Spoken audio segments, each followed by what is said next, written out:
வணக்கம். இப்போது கான்குரண்ட் ரிலேஷனில் அடுத்து ஒரு ப்ராப்ளம் பார்க்கலாம். அந்த ப்ராப்ளம் பார்க்குறதுக்கு முன்னாடி ஃபஸ்ட்டு நம்ம என்ன செய்வோம்னா ஒரு சம் ரிசல்ட் அனலைஸ் பண்ணலாம். இது ஆல்ரெடி லாஸ்ட் வீடியோவில் அனலைஸ் பண்ணியிருக்கோம். இருந்தாலும் இங்கேயும் ஜஸ்ட் ஒரு ரீகால் பண்ணிக்கலாம். இப்போ இங்கே என்ன சொல்லியிருக்காங்கன்னா product of k numbers are divisible by k factor.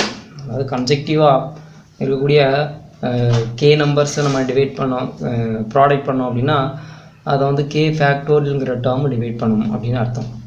அதுக்கு என்ன அர்த்தம் அப்படின்னா, இப்போ நம்ம கன்செக்டிவ்னா அடுத்தடுத்த நம்பர்னு அர்த்தம். இந்த எக்ஸாம்பிளுக்கு நான் என்ன செய்கிறேன்னா 4 consecutive numbers are divisible by 4 factorial. அதாவது 4 நம்பரை நான் கன்செக்டிவாக எடுத்திருக்கேன், அடுத்தடுத்தா அதை ப்ராடக்ட் பண்ணும்போது அதை எது டிவைட் பண்ணணும்னு சொல்லணும், 4 ஃபேக்டோரியல்.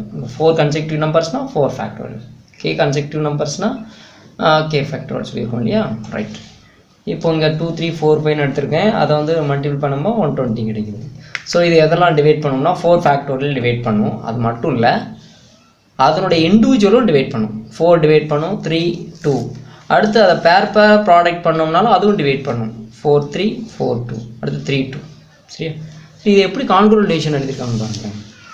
இப்போ நான் இங்கே என்ன செய்கிறேன் அப்படின்னா ஒரு ஜென்ரலாக நான் எடுத்துருக்கேன் 4 consecutive numbers n-1 n+1 n+2. இது எல்லாம் இந்த டேர்மை நான் என்ன செய்கிறேன் அப்படின்னா அப்படியே ப்ராடக்ட்டில் எடுத்தோம் அப்படின்னா இதை எது டிவைட் பண்ணும், 4 ஃபேக்டோரியல் டிவைட் பண்ணும். தட் மீன்ஸ் 24 டிவைட் பண்ணும். அடுத்து 24ல் இருக்கக்கூடிய 4 3 2, அடுத்து 4 3 are 12, 4 2 are 8, 3 2 are 6. இப்படி எல்லா டேர்மே இதை டிவைட் பண்ணுவோம். டிவைட் பண்ணணும் அர்த்தம் ரிமைண்டர் 0 வரும்னு அர்த்தம். ஸோ அதனால நான் என்ன செய்யறேன், இதை கான்குரண்ட் ரிலேஷன் எழுதியிருக்கேன். இப்போ இந்த ப்ராப்ளத்துக்கு போகலாம். ப்ராப்ளம் என்ன அப்படின்னா, find the remainder when n² plus n plus 441 the whole square is divided by 12. இந்த டேர்மை 12ஆல் டிவைட் பண்ணும்போது ரிமைண்டர் என்ன கிடைக்கும் அப்படிங்கிற நம்ம ஃபைண்ட் அவுட் பண்ண போகிறோம் யூஸிங் பை கான்குரண்ட் ரிலேஷன். அது நம்ம ரீகால் பண்ணோம் இல்லையா, அது இந்த இடத்துல உள்ள ஒரு டேர்ம் நம்ம யூஸ் பண்ணுவோம், அதுக்காக அந்த ரீகால். சரி, இப்போ நம்ம என்ன செய்கிறோம் அப்படின்னா ஃபஸ்ட்டு இதில் இருக்கக்கூடிய இந்த ஃபஸ்ட்டு 2 அன்னோன் டேர்ம்ஸை எடுத்துகிட்டு அனலைஸ் பண்ணலாம். n² plus n அப்படின்னா என்னென்னு பார்க்கலாம். அது ஒரு ஈவன் இன்டிஜராக இருக்கும் அப்படின்னு சொல்லியிருக்காங்க. ஏன் அப்படின்னா நீங்கள் அப்ளை பண்ணி பார்த்தீங்கன்னா தெரியும், இன்னும் வந்து இன்டிஜர் 1 அப்ளை பண்ணிங்கன்னா 1² plus 1 2ன்னு கிடைக்கும். 2 அப்ளை பண்ணிங்கன்னா 2² plus 2 6ன்னு கிடைக்கும். இப்படி நீங்கள் என்னுக்கு என்ன வேல்யூ கொடுத்தாலும் ஈவன் இன்டிஜர் தான் கிடைக்கும். அப்போது கண்டிப்பாக அது 2ஆல் டிவைட் பண்ணால் ரிமைண்டர் 0. அப்போது ஈவன் இன்டிஜரோட ஆட் இன்டிஜர் ஆட் பண்ணோம்னா என்ன கிடைக்கும், ஈவன் ப்ளஸ் ஆடு ஆடு, ஈவன் ப்ளஸ் ஈவன் ஈவன் இல்லையா.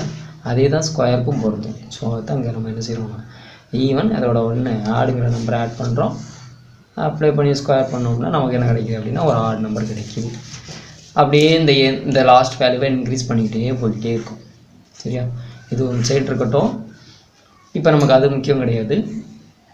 இப்போ நம்ம வந்து என்ன செய்கிறோம் அப்படின்னா இந்த டேர்மில் என்னுக்கு பதிலாக வேல்யூ அப்ளை பண்ணி ஒவ்வொன்றுக்கும் செக் பண்ணுறோம் பாருங்கள். இங்கே 1 அப்ளை பண்ணிங்கன்னா 1 + 1 2, 2 + 5 7, 7² 49. அப்படியே போயிட்டே இருக்குது. அப்புறம் 9 அப்ளை பண்ணுறாங்க. அங்கே எனக்கு 1 அப்ளை பண்ணோம் அப்படின்னா 11² கிடைக்கும் 121. அப்படியே போய்கிட்டே இருக்காங்க. 13 அப்ளை பண்ணுறாங்க, என்னுக்கு பல 1 அப்ளை பண்ணுறாங்க, 15² 225. இதில் டிக் பண்ண வேல்யூ மட்டும் பாருங்கள். n² plus n plus 1, n² plus n plus 5 the whole square, 9 the whole square, 13 the whole square. இந்த 4 டேர்ம் மட்டும் என்ன செய்கிறேன்னா ரிலேட் பண்ணுறேன். என்ன ரிலேஷன் இருக்குது, எதுக்காக அப்படி 4 மட்டும் நான் வந்து எடுக்கிறேன் அப்படின்னா, இந்த 4 டேர்முமே 4ஆல் டிவைட் பண்ணால் ரிமைண்டர் 1 பாருங்கள், 9 கிடைக்குது, 49 கிடைக்குது, 121 225. இது எல்லாமே 4ஆல் டிவைட் பண்ணால் ரிமைண்டர் 1 கிடைக்குது. ஸோ அதனால் இதை மட்டும் இந்த 4 டேர்ம் மட்டும் நான் கான்குரண்ட் ரிலேஷனுக்கு கன்வெர்ட் பண்ணுறேன். இது என்னோட வேல்யூ 1க்கு மட்டும்தானா இல்லை, நீங்கள் எந்த வேல்யூ அப்ளை பண்ணிங்கனாலும் இது பாசிபிலிட்டி. என்னுக்கு பிறகு நீங்கள் என்ன வேல்யூ அப்ளை பண்ணி சிமுலேட் பண்ணாலும் 4ஆல் டிவைட் பண்ணால் ரிமைண்டர் 1 தான் கிடைக்கும். ஸோ அதனால் இந்த 4 டேர்மை நான் வந்து என்ன செஞ்சுருக்கேன், எடுத்திருக்கேன், அதை கான்குரண்ட்டில் அப்ளை பண்ணியிருக்கேன். பெரிய டேர்ம்லேருந்து சின்ன டேர்ம் வரைக்கும் கொண்டு வந்திருக்கேன். சரியா? 13 the whole square 4ஆல் டிவைட் பண்ணால் ரிமைண்டர் 1, 9² 4ஆல் டிவைட் பண்ணால் 1, 5 அப்படியே போயிட்டே இருக்கு. அப்போ இது எல்லாமே ரிமைண்டர் 1ங்கிறப்ப நான் என்ன செஞ்சுக்கலாம்னா இப்படி எழுதிக்கலாம். 13² 9² 5² 1² is all congruent to 1 mod 4ன்னு எழுதிக்கலாம். அப்போது 1க்கு 1 என்ன செஞ்சுருக்கேன்னா கான்குரண்ட் ரிலேஷனாக இருக்குது. அப்போ நான் என்ன செஞ்சுக்கலாம், ஃபஸ்ட் டைம் லாஸ்ட் டைம் நான் என்ன செஞ்சுக்கலாம், கான்குரண்ட் ரிலேஷனாக எழுதிக்கலாம். ஏன்னா இது எல்லாமே கான்குரண்ட் ரிலேஷன். அப்படின்னா என்ன அர்த்தம், இதுக்கு இது கான்குரண்ட், இதுக்கு இது கான்குரண்ட், இதுக்கு இது கான்குரண்ட், அண்ட் ஆல்சோ இதுவும் கான்குரண்ட் ரிலேஷனில் இருக்கும். த சேம் மாடல் ஒர்க்கு அப்படின்னு சொல்லிடலாம். சரியா? இப்போ இதுலேருந்து ஒரு சின்ன கான்செப்ட் என்ன அப்படின்னா பாருங்களேன், 13 இருக்குது, இங்கே 1 இருக்குது. இப்போ இந்த மாதிரி ஒரு ஈக்குவேஷனை ஸ்கொயர் பண்ணுறோம், அதுக்கு சேம் மாடுலோ எடுக்கிறப்போ இந்த கான்ஸ்டன்டோட வேல்யூ கிரேட்டஸ்ட்டாக இருந்துச்சுன்னா இதை நம்ம எப்படி ரெடியூஸ் பண்ணிக்கலாம்னா இந்த மாடுலோவால் டிவைட் பண்ணி லீஸ்ட் ரெசிடியூ வரைக்கும் நம்ம என்ன செஞ்சுக்கலாம்னா இந்த டேர்மை கொண்டு வந்துக்கலாம்.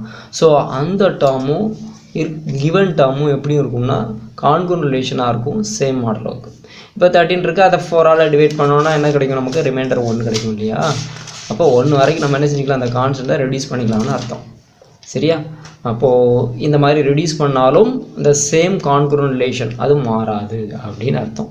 ஸோ இந்த கான்செப்டை தான் நம்ம என்ன செய்கிறோம், கிவன் ப்ராப்ளத்தில் நம்ம அப்ளை பண்ண போகிறோம். எப்படின்னு பாருங்கள். நம்ம கொடுத்துக்க ப்ராப்ளம் என்ன இருக்குது, n² + n + 41 whole square. Constant என்ன இருக்குது, 41. கொஞ்சம் லார்ஜான வேல்யூ இருக்குது. அப்போ இதை நம்ம என்ன செய்யணும், நான் இங்கே சொன்ன மாதிரி நம்ம என்ன செஞ்சுக்கலாம், என்ன மாடலோ அதால் டிவைட் பண்ணி இந்த கான்ஸ்டன்ட்டோட வேல்யூவை ரெடியூஸ் பண்ணி. அப்போ 41 இருக்குது, இதை நமக்கு மாடலோ வந்து 12. இந்த 12ஆல் டிவைட் பண்ணும்போது என்ன வரும், 3 12s are 36. அப்போ ரிமைண்டர் என்னது 5. இன்னும் ஒரு நம்மளால் டிவைட் பண்ண முடியாது. அப்போது லீஸ்ட் ரெசிடியூவே 12ஆல் டிவைட் பண்ணும்போது 5 தான். சரியா? அப்போ 5. அப்போ இதுவும் எப்படி தான் இருக்கும், கான்குரண்ட் ரிலேஷனாக தான் இருக்கும் அப்படின்னு நம்ம இந்த கான்செப்ட்லேருந்து சொல்லிடலாம். சரியா? ஸோ நான் ஒரு எக்ஸாம்பிளுக்காக இதை நான் உங்களுக்கு புரியறதுக்காக இந்த கான்செப்டை ரிலேட் பண்ணியிருக்கேன். சரியா?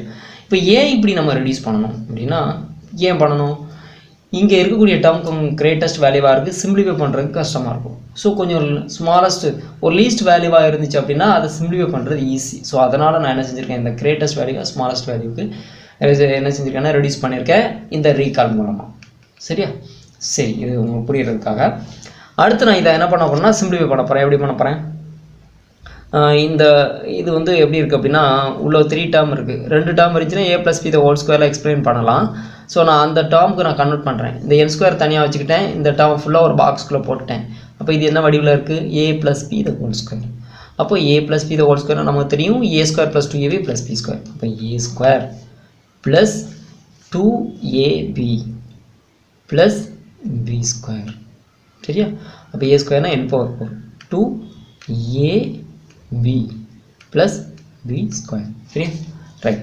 இப்போ அடுத்து என்ன பண்ண போகிறோம் அப்படின்னா இதை அப்படியே டைரெக்டாக சிம்பிளிஃபை பண்ண போகிறோம். இப்போ என்ன பண்ணியிருக்கோம் அப்படின்னா இந்த டேர்மில் இருக்கு இல்லையா, இந்த டேர்மில் உள்ளே அப்படியே இதை போயிருக்குங்க. இப்போ என்ன வரும், 2n² n. அப்போ 2n³ வருமா, அடுத்து 2n² 5. அப்போது 5 2s are 10, 10n² வருமா, 10n² 2n³ ப்ளஸ் அங்கே என்ன இருக்குது, a + n + 5 ஹோல் பவர் 2 அப்படின்னு இருக்கு இல்லையா, n + 5 ஹோல் பவர் 2. அப்போ இது a + b ஹோல் ஸ்கொயர். அப்போ a² + 2ab + ஸ்கொயர். அப்போ a² n² + 10n + 25. n² + 10n + 25. அந்த டேர்ம் அப்படியே நான் என்ன செஞ்சுருக்கேன், எக்ஸ்பிளைன் பண்ணிட்டேன். இப்போ இதில் என்ன பண்ணலாம், இந்த n² 2 இருக்குது. அப்போ n² 2 டேர்மை ஆட் பண்ணால் 11n² வந்துடும். இந்த 10n + 25. Right, okay.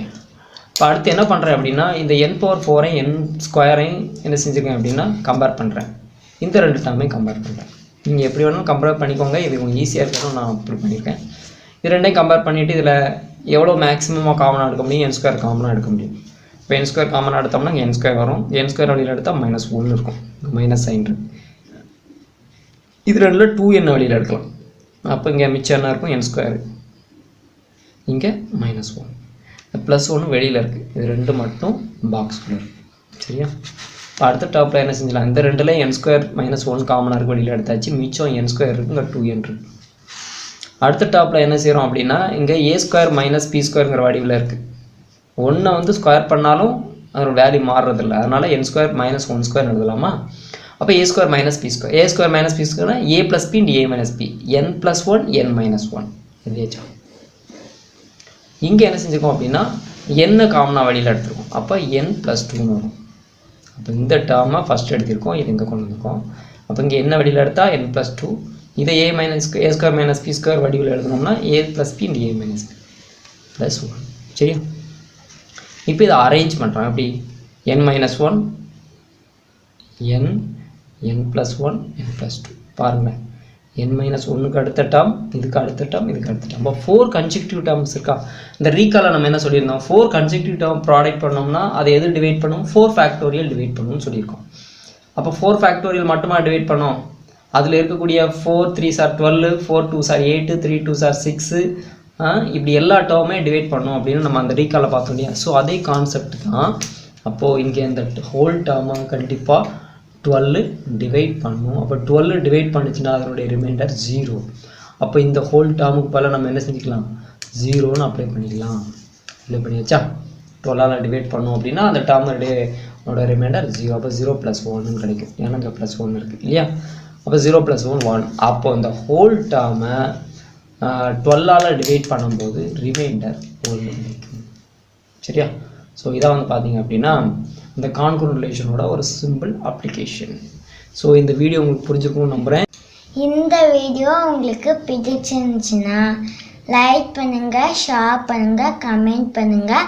மறக்காமல் நம்ம சேனலை சப்ஸ்கிரைப் பண்ணுங்கள். தேங்க்ஸ் ஃபார் வாட்சிங்.